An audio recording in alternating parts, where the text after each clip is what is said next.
Hi, Jeremy Telford here on behalf of Expert Village. Talk to you a little bit about how to make money while twisting balloons. Now, the easiest way to break into it once you've put a few balloons and designs under your belt is to actually go to a local restaurant.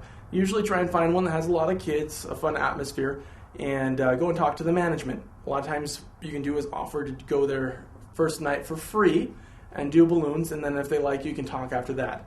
And some places will hire you straight up as a balloon twister and let you take tips. Others won't pay you anything, but they'll let you go and take tips. An average tip, it depends on where you are. If you're on the West Coast or East Coast, lucky you, you make a lot more. If you're somewhere in the middle, you make less. I average anywhere from $1.50 to $2 per balloon creation when I go into a restaurant and just do it for tips. And of course, you'll have the odd person that won't give you anything, and the other odd person that will give you $20 for 3 balloons.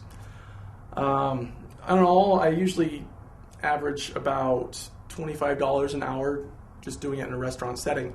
Now, that's not where you're going to make your real money. If you're going to make real money, you're going to have to do it with doing birthday parties and doing business parties and festivals. And the restaurant work will actually work well for marketing. Make sure you have plenty of business cards on hand.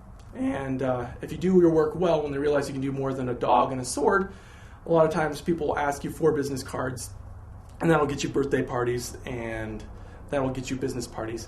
Also, a Yellow Pages ad doesn't hurt. Give yourself a web presence so people can look at your designs online as well.